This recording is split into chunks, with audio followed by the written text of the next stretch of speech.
Hello viewers, my self Ayush Goyal, head of the department mathematics eight reliable institute. और हम आपके लिए मेमोरी रिटेंशन से जो हमारे स्टूडेंट्स ने बताए हैं क्वेश्चंस, उसको रिकॉर्ड करके आपके सामने लेकर आ रहे हैं। तो पहला क्वेश्चन स्टार्ट करते हैं बच्चों, जेईई मेंस 2024 का।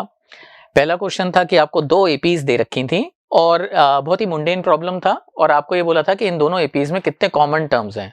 काफी प्रोफाइल बेस्ड। आप देख सकते हैं कि पहला कॉमन टर्म 9 है और इसका जो कॉमन डिफरेंस है, ये मेरे ख्याल से सभी बच्चों ने किया होगा। इसका जो कॉमन डिफरेंस है वो 5 है, इसका जो कॉमन डिफरेंस है वो 6 है। तो जो एपी जो कॉमन टर्म से आती है वो भी एपी आती है, तो उसका common difference LCM of 5 and 6 which is 30। तो आपका जो जनरल टर्म होगा वो 9 + 30n होगा, जहां पर n 0 से स्टार्ट हो रहा है, राइट? 0 1 till n। तो ऑब्वियस है इसका कॉमन डिफरेंस भी कम है 5, इसका कॉमन डिफरेंस भी ज्यादा है, इसमें टर्म्स भी कम है। तो जो जिसका nth टर्म, लास्ट टर्म सबसे छोटा होगा वो पहली वाली सीरीज होगी। तो हम ये कह सकते हैं कि जो इसका जो हमारी जो एपी का कॉमन टर्म है उसमें हमें मैक्सिमम n खोजना है, राइट? हम कहां तक जा सकते हैं? तो बॉटलनेक ऊपर वाली एपी बनेगी। ऊपर वाली एपी का जो लास्ट टर्म होगा वो होगा 4 + 24 × 5, राइट? यहां से आपके पास n आ जाएगा, लेट्स से अभी मैं कैलकुलेशंस नहीं कर रहा हूं, n आ जाएगा less than 3 point something, because answer is 4। तो 3 पॉइंट समथिंग से आंसर क्या आ जाएगा? n 0 1 2 3। Hence the answer would be this thing. तो जो बच्चे अभी देख रहे हैं जिनके सब्सिक्वेंट जेईई मेंस के पेपर अभी शेड्यूल्ड हैं इसी साल, या जो जूनियर स्टूडेंट्स हैं जिनके लिए अगले साल जिनको जेईई मेंस देना है, तो ये क्वेश्चन मैं इजी कैटेगरी के लिए कहता हूं। और पिछले साल ऐसे 3 एपीएस पूछे थे उन्होंने, इस बार उन्होंने 2 पूछे, 3 एपीएस पूछे हुए हैं कि 3 आपको सीरीज दे रखी थी और उनके कॉमन डिफरेंस का एलसीएम निकालना था और फिर आपको देखना था। वो क्वेश्चन थोड़ा सा और टिपिकल था क्योंकि उसमें आपको फर्स्ट टर्म भी ढंग से नहीं दिखता है। तो आप भले ही उसके अंदर अपने डिवीजन, कॉन्ग्रुएंस, मॉड या जो भी लगाना चाहें, तो मैं ये क्वेश्चन का रेफरेंस आपको दे रहा हूं कि पिछले साल भी एक क्वेश्चन था जिसके अंदर 3 एपीस थे, तो आप वो भी रेफर कर सकते हैं। दूसरा क्वेश्चन देखते हैं। ये सरप्राइजिंग क्वेश्चन था। सरप्राइजिंग इसलिए क्योंकि इस साल एजीपी सिलेबस से हटा दिया गया था, लेकिन फिर भी उन्होंने एजीपी पे क्वेश्चन पूछा है। और यही हम अपनी क्लासेस के अंदर भी बच्चों आप सबको कहते रहते हैं कि इवन दो कुछ चीजें फॉर्मली जेईई सिलेबस में नहीं होती हैं, लेकिन वो उसको पूछ लेते हैं। तो this question was an example to that. तो ये है रेगुलर क्वेश्चन ही। इसका आपको 1/4 से मल्टीप्लाई करना है, 8/4 मैं यहीं पर लिख देता हूं। तो 8/4 और एक खिसका के आप यहां लिख दीजिए 3 + p/4²।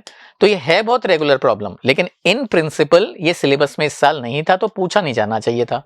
तो 8 - 2 6, सब्ट्रैक्ट कर रहे हैं हम, 3 + 3/4 जाएगा तो p/4, 3/4² जाएगा तो वापस से p/4² और ये एक इनफाइनाइट सीरीज बन जाएगी। तो ये 3 लेफ्ट में गया है ना, ये 3 लेफ्ट में चला गया, तो ये यहां से फॉलो करें solution. Is equal to p/4 is the first term, a upon infinite GP का फॉर्मूला लगा रहे हैं 1 - 4। तो 9 ये बन गया 3/4, उधर गया 9/4 is equal to p/4, hence p is equal to 9। So that is your first choice. तो मैं इस क्वेश्चन को भी इजी कहूंगा, लेकिन again I am telling you कि ये जूनियर स्टूडेंट्स को भी जानने की जरूरत है कि इवन दो मेंस के सिलेबस से कुछ चीजें हटी हैं, एडवांस से तो हटी ही नहीं है। और इवन मेंस के अंदर भी देखिए ये क्वेश्चन नहीं था, but they have asked. So again this is a easy one. Third में चलते हैं। थर्ड क्वेश्चन एलिप्स का बताया गया। उसमें डेटा मोस्टली यही होना चाहिए कि आपको एक एलिप्स, पूरा नोन एलिप्स दिया हुआ था, स्टैंडर्ड एलिप्स, और आपको mid point of a cord दिया हुआ था। तो क्वेश्चन ये है कि आपको ये एक स्टैंडर्ड एलिप्स दिया हुआ है, राइट? और आपको मिड पॉइंट दिया हुआ है और यहां से आप एक कॉर्ड बना रहे हैं। तो ये कॉर्ड ए बी बन गई और अब आपसे इसकी लेंथ पूछी जा रही है। तो certainly you can do it by 2 methods. एक मेथड तो ये है कि आपको जब ये पॉइंट दिया जाता है मिड पॉइंट का, तो आपको पढ़ाया गया होगा t is equal to s1, t is the equation of tangent and s1 is the power of the point, but again that is not there in the syllabus. तो इसलिए मैं आपको पैरामेट्रिक फॉर्म से ही बता रहा हूं।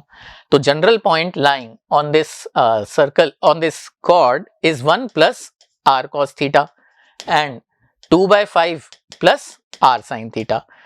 तो ये एक इक्वेशन हो गई। ऑल्दो डेटा आप देख सकते हैं काफी डर्टी है।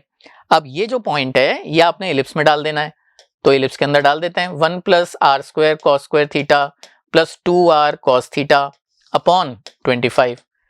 ऐसे ही 4/25 and as you can see the things are little dirty over here, r square sin square theta plus 4/5 sin theta, this over 16, this is equal to 1। तो अब हमें करना क्या था बच्चों, r क्या होता था, पैरामेट्रिक दूरी। क्योंकि ये मिड पॉइंट है, मैं इसको एक बस थ्योरेटिकल चीज बता देता हूं। आप इसको जब सॉल्व करेंगे तो आपके पास कुछ ऐसा मिल जाएगा वेर इन आर स्क्वायर का कोफिशिएंट, आर का कोफिशिएंट और कांस्टेंट ये सब थीटा के फंक्शन है। साइन थीटा कॉस थीटा आएगा नहीं आएगा। अच्छा, इसके दो रूट्स होंगे, एक का नाम होगा लैम्डा तो दूसरे का नाम होगा माइनस लैम्डा। अगर ऊपर वाला प्लस लैम्डा है क्योंकि ये मिड पॉइंट है तो नीचे वाला माइनस लैम्डा होगा।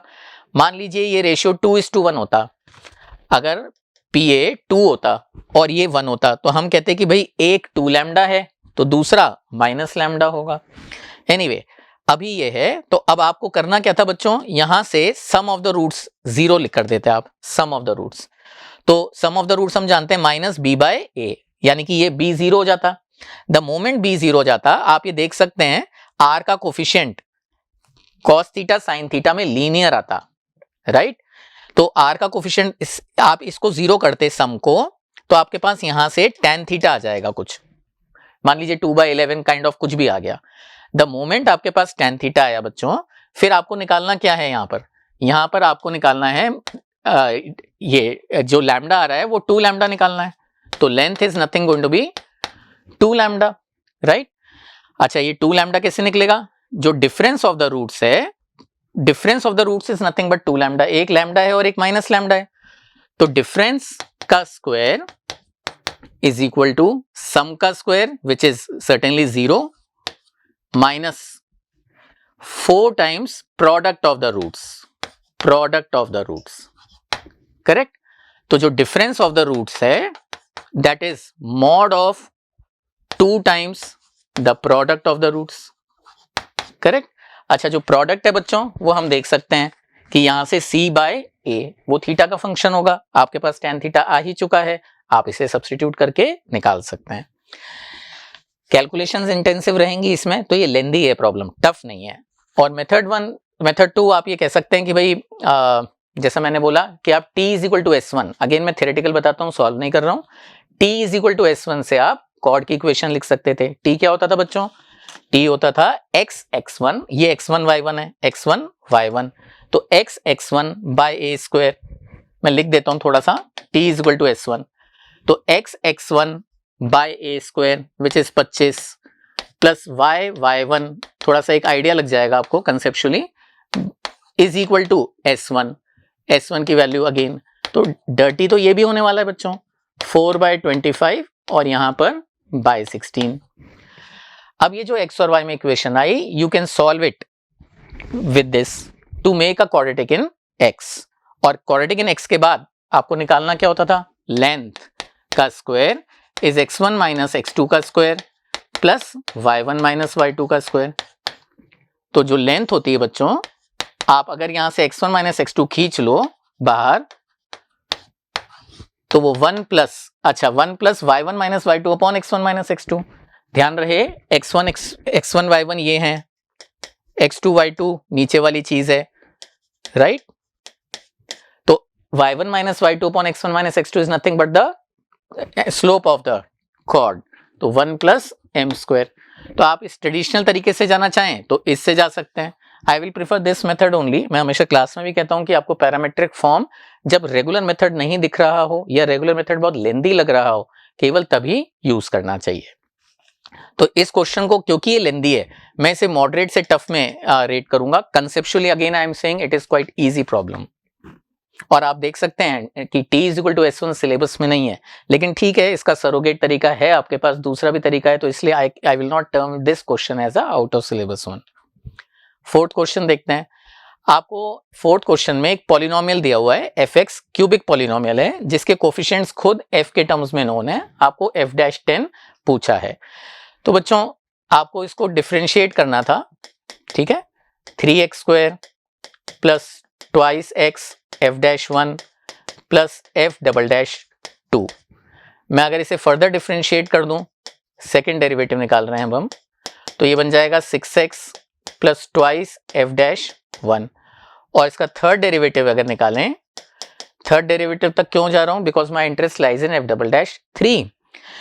सो what we need to do is, अब हम x को 3 डाल देते हैं यहां पर, तो आपके पास F double dash 3 is equal to 6 आ गया, राइट? तो आपके पास एक चीज आ गई। अब यहीं पर अगर हम पेरेंट इक्वेशन को ले लें और इसको ले लें, है ना, अब ये ध्यान दीजिए, एफ डबल डैश में अननोन क्या है, 2, तो this motivates you to put x is equal to 2 over here.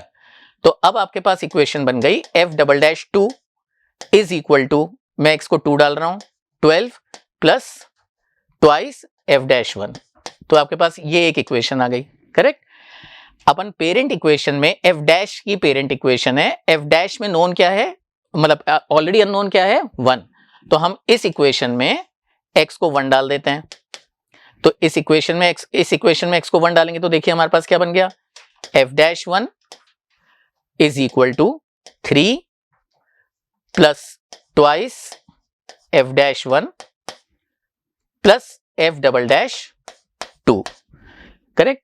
अब हम देख सकते हैं कि हमारे पास दो इक्वेशंस, दो वेरिएबल हैं, तो हम एफ डबल डैश 2 और एफ डैश 1 लीनियर इक्वेशंस हैं, सॉल्व कर सकते हैं। द मोमेंट आपके पास एफ डबल डैश 3 आ गया, एफ डबल डैश 2 आ गया, एफ डबल डैश 1 आ गया, तो आपको पूरा एक क्यूबिक पॉलिनोमियल पता लग गया।